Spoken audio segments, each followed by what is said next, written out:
Oleh kerana itu disebut di hadis yang qudsi, as-sawmu li wa ana ajzi bih, puasa itu untukku. Kenapa di sini ibadah puasa khususnya dinamakan puasa itu untukku, kata Allah? Ini hadis qudsi.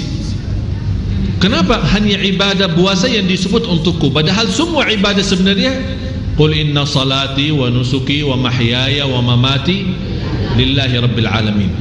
Karena rahasia puasa beda sama ibadah-ibadah yang lain. Salat bisa jadi riya, haji, umrah, bacaan Quran, bersedekah, walaupun kita berusaha ikhlas, menjaga ikhlas, tapi ada namanya bisikan-bisikan syaitan berusaha menjadi amal kita riya. Kecuali puasa, orang pun walaupun kita bohong, kita berkata berpuasa, tak ada yang tahu kita puasa enggak. Bisa sambil wudu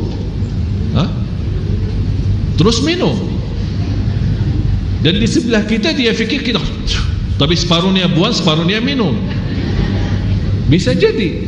Oleh kerana itu Allah rahasiakan pahalanya. Semua amal salih dibalas oleh Allah 10 kali lipat, kecuali puasa. Sambil kata ulama, batasnya tidak ada yang tahu. Kembali kepada murni ikhlas kita. Oleh kerana itu kesempatan untuk kita mengisi 10 hari pertama, di antara lain, kalau kita tidak sempat tahun ini haji umrah, alhamdulillah ada kesempatan kita mengisi berpuasa. Mulai dari hari pertama, sebenarnya mulai hari ini. Kalau tidak sempat, belum tahu, belum isbat, belum ada info, boleh mulai besok.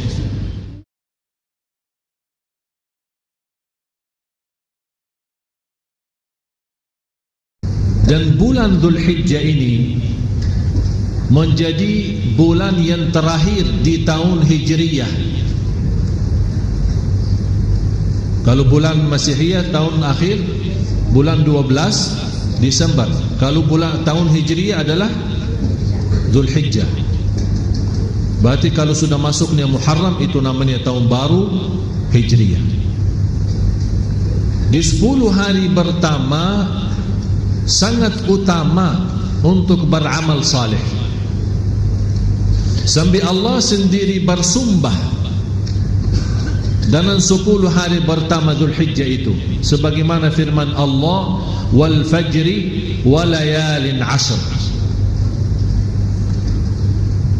Walaupun ada berbeda pendapat antara ulama, penjelasan walayalin ashr, malam-malam yang 10, sebagian ahli tafsir menjelaskan yang dimaksud adalah 10 malam akhir Ramadan. Tapi sebagian besar dari ahli tafsir yang dimaksud adalah 10 pertama bulan Dzulhijjah, sebagaimana penjelasan Imam Ibnu Katsir rahimahullah.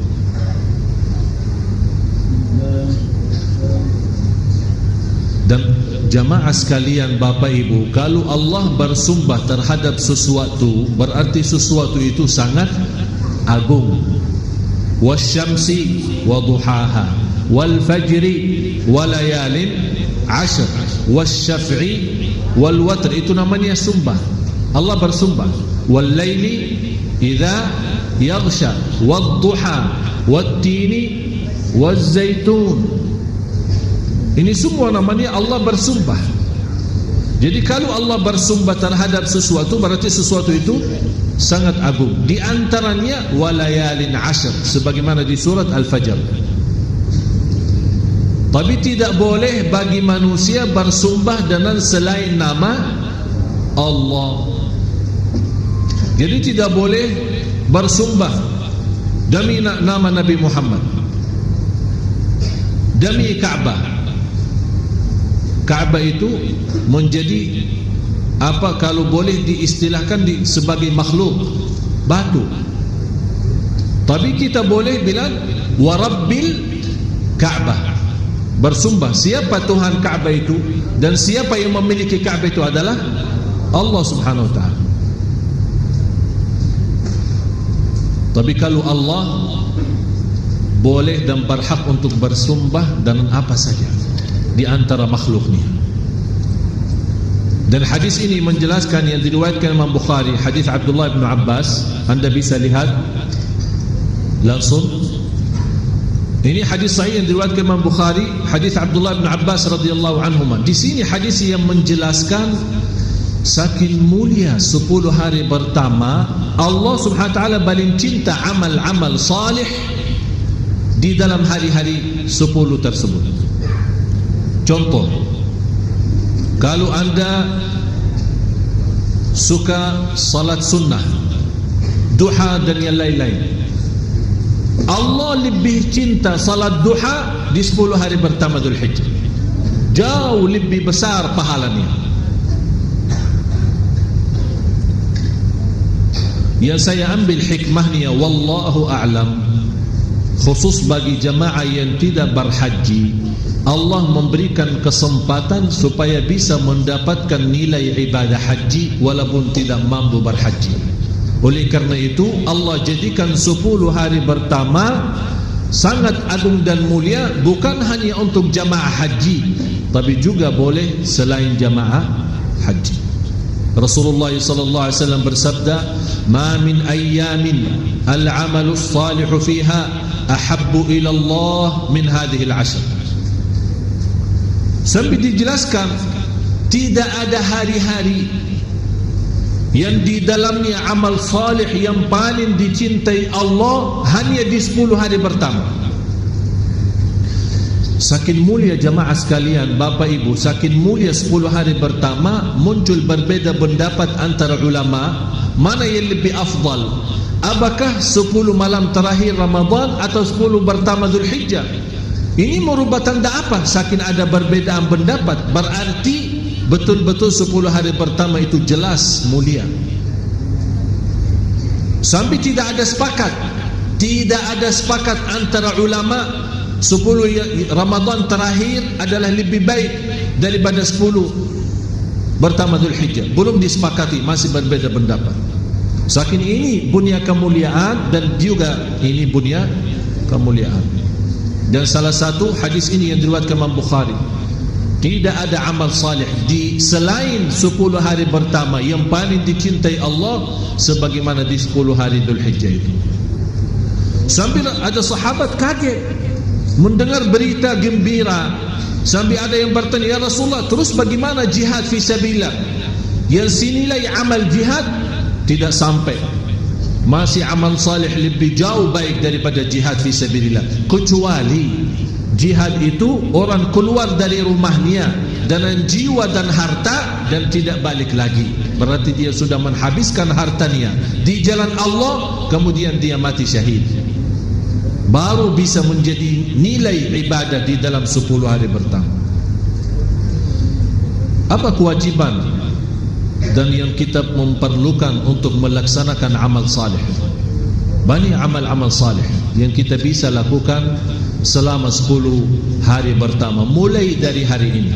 Dalam kesempatan ini saya akan jelaskan semua soal amalan-amalan salihnya, sedekahnya, salatnya, puasanya, kemudian soal kurbannya, apa kewajiban kita, bagaimana hitungan kurbannya, dan hukum fikihnya dan dalilnya semua bersatu-satu. Kalau ada dalil Quran kita bawa, dalil hadis kita bawa, supaya Bapak Ibu mengerti. Walaupun pertama sudah, padahal saya bahas masalah ini kemarin di TV One waktu hari Ahad kemarin, tapi kenapa saya ulang lagi bahas masalah ini? Karena sejak itu hari Minggu kemarin sampai hari ini, hampir setiap hari saya menerima lebih dari 20 pertanyaan lewat Facebook, lewat Twitter, lewat BB, lewat SMS. Masih orang bertanya lagi soal kapan hari Arafah, apa maksudnya 10 hari pertama Dzulhijjah, bagaimana cara hitungan kurban. Dan ini menjadi salah satu ciri-ciri hari kiamat, tersebar kebodohan agama dan banyak orang yang tidak mengerti di hal-hal seperti ini. Yang namanya 10 hari pertama sangat agung, malah ada orang bertanya, kapan sih hari Arafahnya? Hari Arafah tidak tahu. Padahal di antara hari yang teragung di sisi Allah adalah hari Arafah. Terus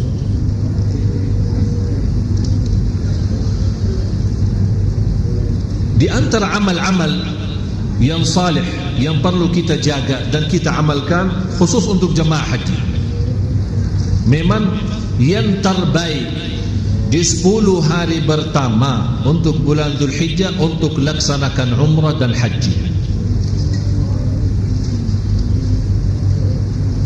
Biasanya jemaah haji umrah hampir 60-80% sudah pada berangkat. Tapi ada juga yang masih siap-siap menunggu visahnya, menunggu apa. Jadi di antara amal yang perlu kita jaga adalah haji dan umrah. Dan jamaah sekalian, harus kita fahami satu persoalan. Untuk haji tidak wajib umrah sebelum niat. Ada orang berkata, ana mau haji pertama kali, tapi ana belum sempat umrah. Apakah boleh enggak? Boleh. Tapi jelas lebih mulia dan lebih agung adalah umrah dan haji. Karena haji itu kan ada 3 macam. Ada tamattu', ada qiran, ada ifrad. Ifrad artinya membawa ibadah haji sendiri. Labbaik Allahumma hajja. Tidak ada selain haji. Jadi dia berangkat dari sini untuk haji. Tapi tamattu', dan itu yang lebih baik, karena itu sunnah Rasulullah SAW adalah tamattu', umrah dulu disambungkan dengan haji. Niatnya apa? Labbaik Allahumma umratan wa hajja.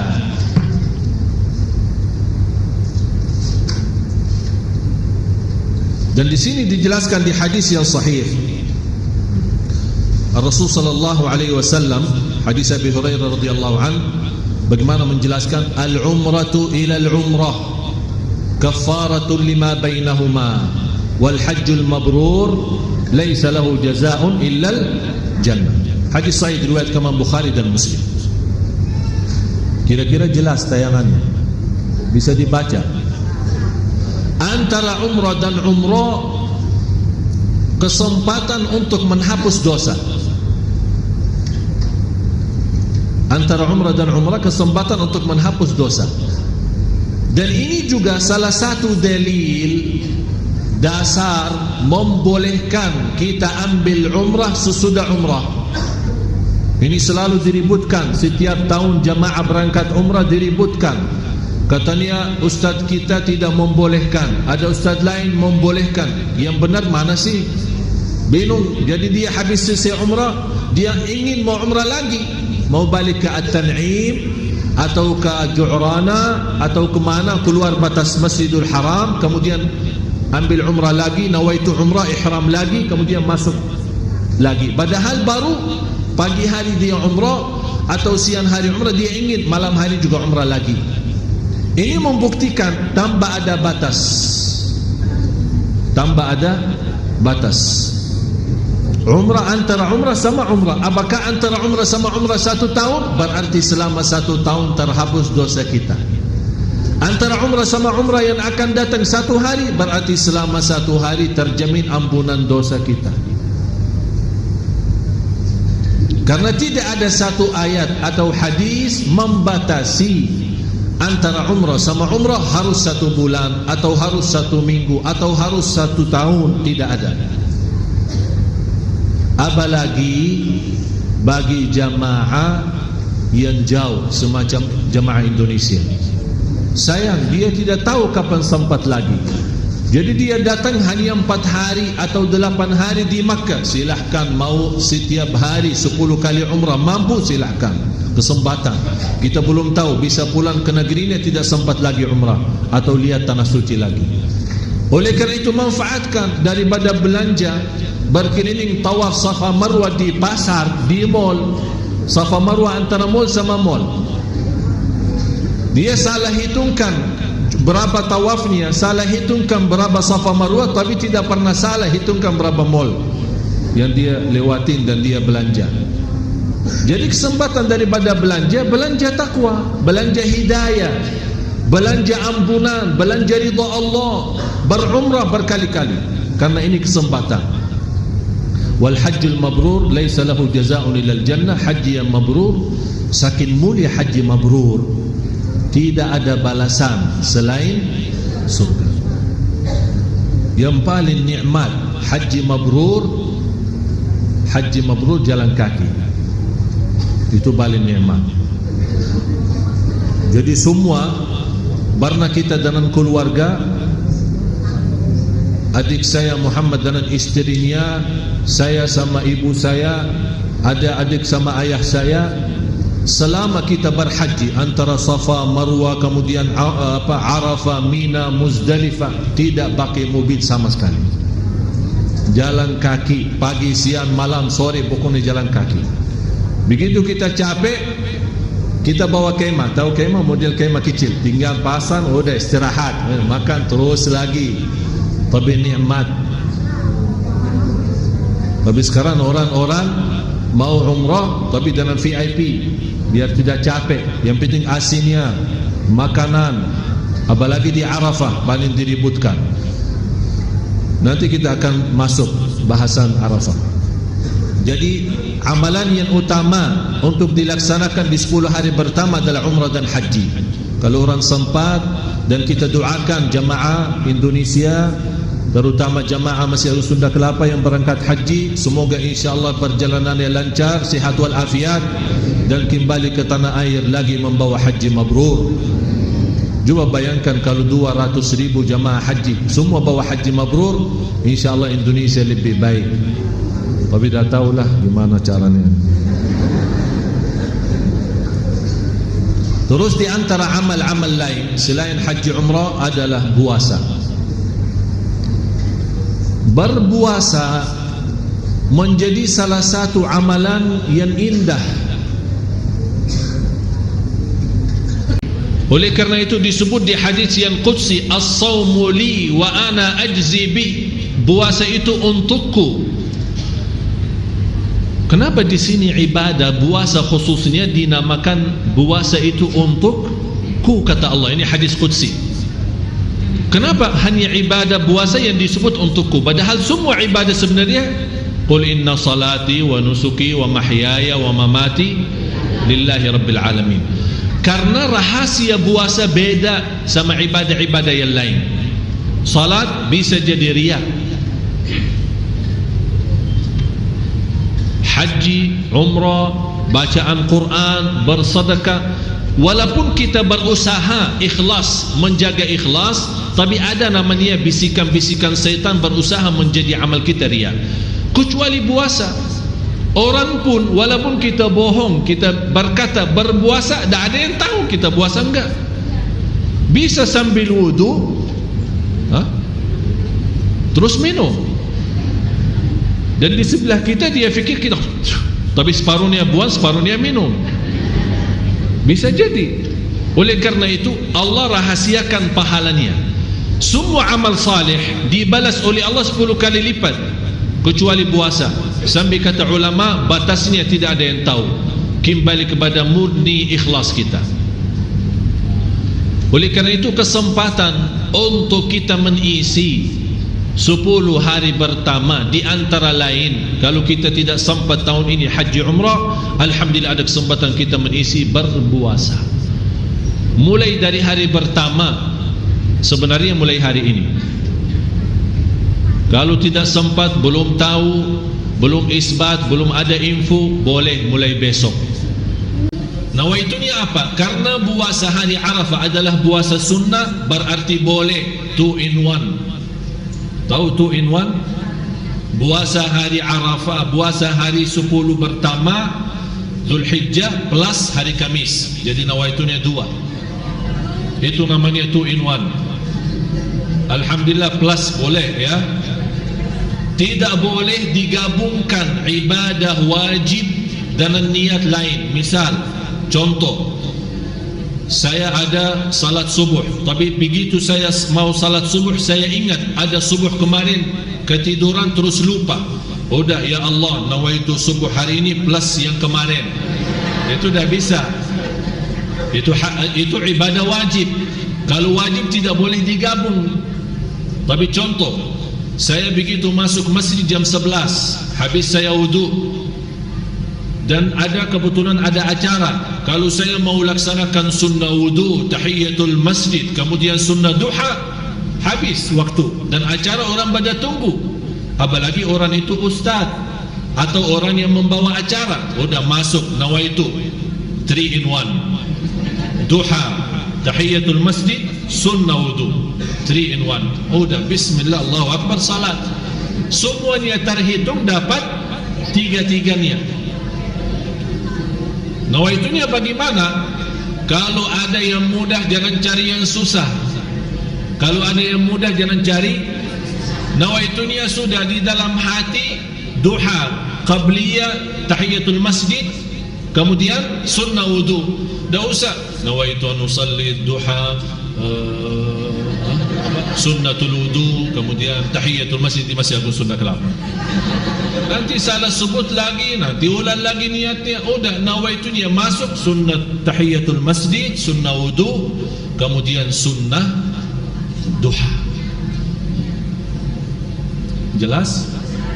Termasuk puasa sunnah. Ini sekarang kita mengharapkan ada di antara bapak ibu yang suka puasa Nabi Daud. Silahkan tetap puasa Nabi Daud, tapi tambah lagi plus puasa hari 10 pertama Zulhijjah, supaya kita mendapatkan nilai ibadah dua.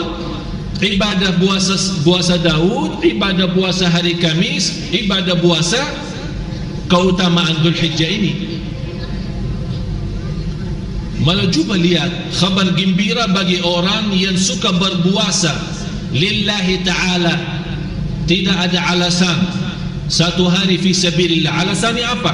Kalau ditanya, oh saya puasa hari ini karena Kamis, itu berarti ada alasan.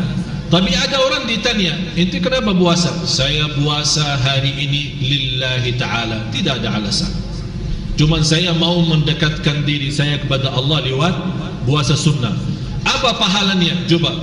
Rasulullah sallallahu alaihi wasallam bersabda, "Ma min 'abdin yasumu yawman fi sabilillah illa ba'ada Allahu anhu an-nar 70 kharifa."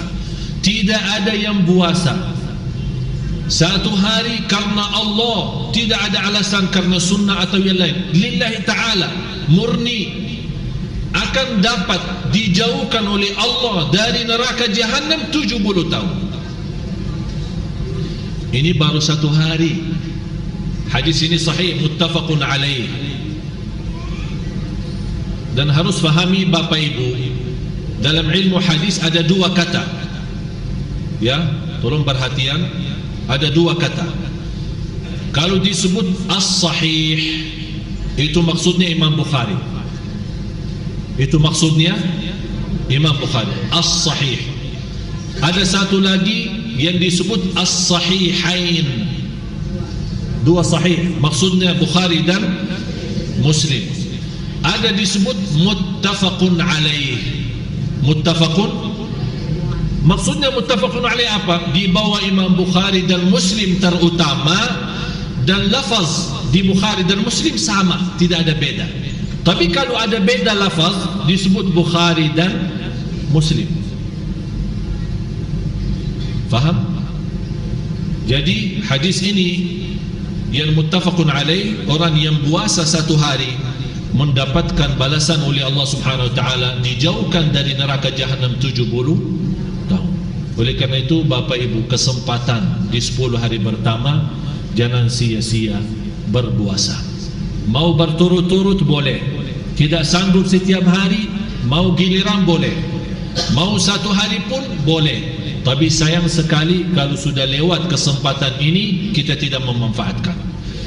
Tapi kalau anda merasa diri tidak bisa, sibuk, kecapean, banyak aktivitas, saya tidak sanggup menjaga puasa selama ini, paling tidak jaga puasa hari Arafah.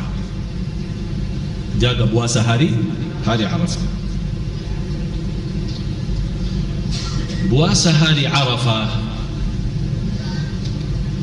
pertama saya akan terangkan sedikit kepada bapak ibu apa itu hari Arafah. Hari Arafah menjadi salah satu hari yang teragung di sisi Allah. Dan di hari Arafah Allah membebaskan banyak hamba-hamba dari neraka Jahannam. Coba kalau di antara orang, di antara hamba Allah sebelum hari Arafah masih dihukum di sisi Allah sebagai ahlun nar, sebagai ahli neraka. Begitu datangnya hari Arafah, Allah bebaskan, diselamatkan. Walaupun antara perbedaan antara ulama, yang dimaksud bebasnya dari neraka jahanam adalah ahli Arafah yang berdiri di padang Arafah. Tapi mudah-mudahan dengan puasa kita di hari Arafah, dan puasa hari Arafah tidak dibolehkan untuk orang haji. Yang non haji baru boleh puasa. Apa keutamaannya, apa fadilahnya, apa pahalanya? Mendapatkan ampunan dosa lalu sama dosa yang tahun yang akan datang. Sebelum dosa sudah diampuni duluan loh. Enak ya? Tapi jangan macam-macam. Walaupun sudah diampuni depannya, kita belum berlaku dosa. Dalam puasa hari Arafah bukan hanya tahun kemarin, tahun lepas, malah tahun yang akan datang. Sebagaimana di hadis yang disebutkan, Rasulullah SAW bersabda, "Siyamu yaumi Arafah ahtasibu 'ala Allah an yukaffira as-sanata allati qablahu wallati ba'dahu." Rasulullah SAW mengharapkan, dan kalau Rasulullah mengharapkan berarti sudah terkabul. Harapan Rasulullah SAW adalah puasa hari Arafah menghapus dosa tahun lalu sama dosa yang tahun yang akan datang. Beda sama hari Ashura. Nanti ada bahasanya. Ashura yang dimaksudnya hari 10 Muharram. Nanti ada bahasanya, berapa tahapannya, berapa macamnya, insyaAllah nanti di waktunya. Oleh kerana itu Bapak Ibu yang tidak berminat berpuasa selama 9 hari. Kenapa saya bilang 9 hari? Karena hari ke-10 hari Lebaran, dan tidak boleh puasa hari Id. Ya, ada 3 hari haram puasa. 3 hari haram puasa. Yang pertama Idul Fitri, haram. Dan ada orang, ana lagi semangat, ana mau berbani amal salih, ana mau puasa hari ini. Haram, tidak boleh. Hatta imannya ke iman siapa, walaupun imannya sebunuh bumi, kuat iman, tinggi takwa, tidak boleh puasa hari Idul Fitri. Yang kedua, haram hukumnya puasa hari Idul Adha. Yang ketiga, puasa hari-hari tasyriq. Hari-hari tasyriq adalah hari habis Lebaran, selama 3 hari tidak boleh. Kalau hari Idul Adha tanggal 10 Zulhijjah, kalau di Indonesia kalau tidak salah adalah hari Jumat. Berarti hari Jumat adalah hari Idul Adha. Hari Kamisnya hari Arafahnya. Masya Allah, dapat 2. Jadi puasa Kamis plus hari apa? Arafah. Berarti 2 in 1. Alhamdulillah, kesempatan. Nawaitunya, ya Allah, ini puasa untuk Arafah sekaligus untuk Kamis. Walaupun tidak terbiasa puasa Kamis, tidak terbiasa puasa Kamis, karena tumben-tumben mau puasa Arafah, tidak apa-apa, tidak ada rugi nawaitu. Alhamdulillah, kalau nawaitu berapapun, insyaAllah tidak menambil banyak tempat di hati. Orang takut ini nanti ramai susah. Tidak apa-apa, bismillah, sudah nawaitu.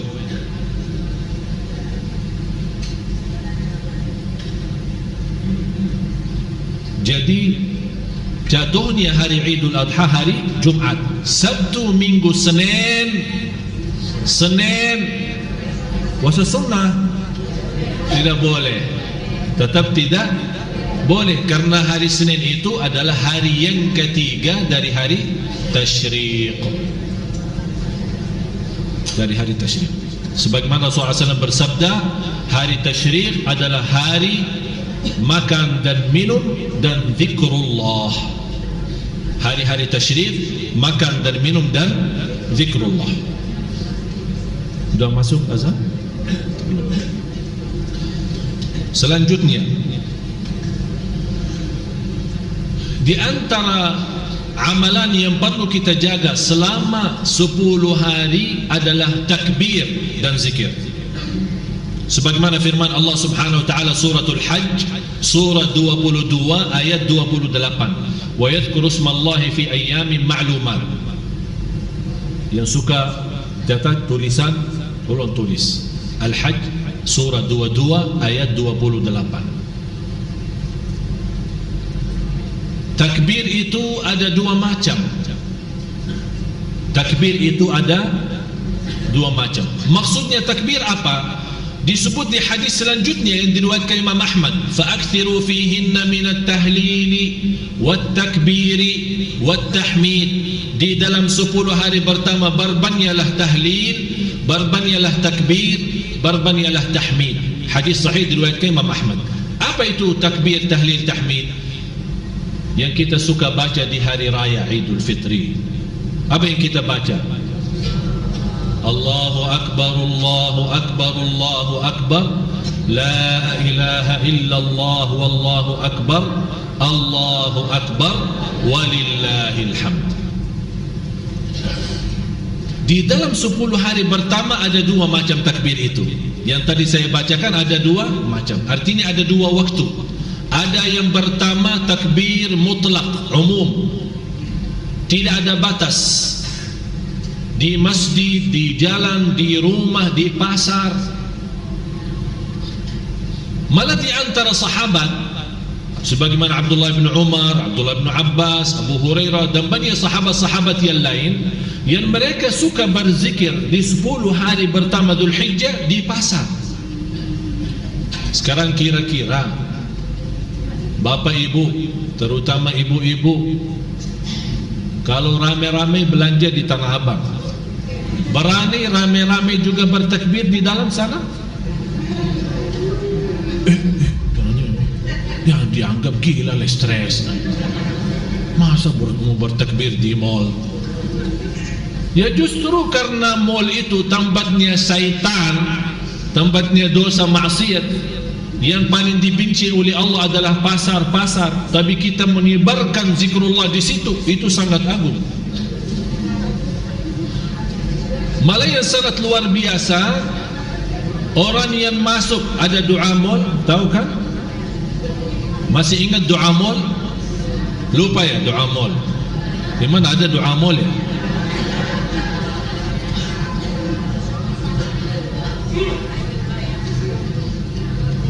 Nanti lepas azan kita lanjut.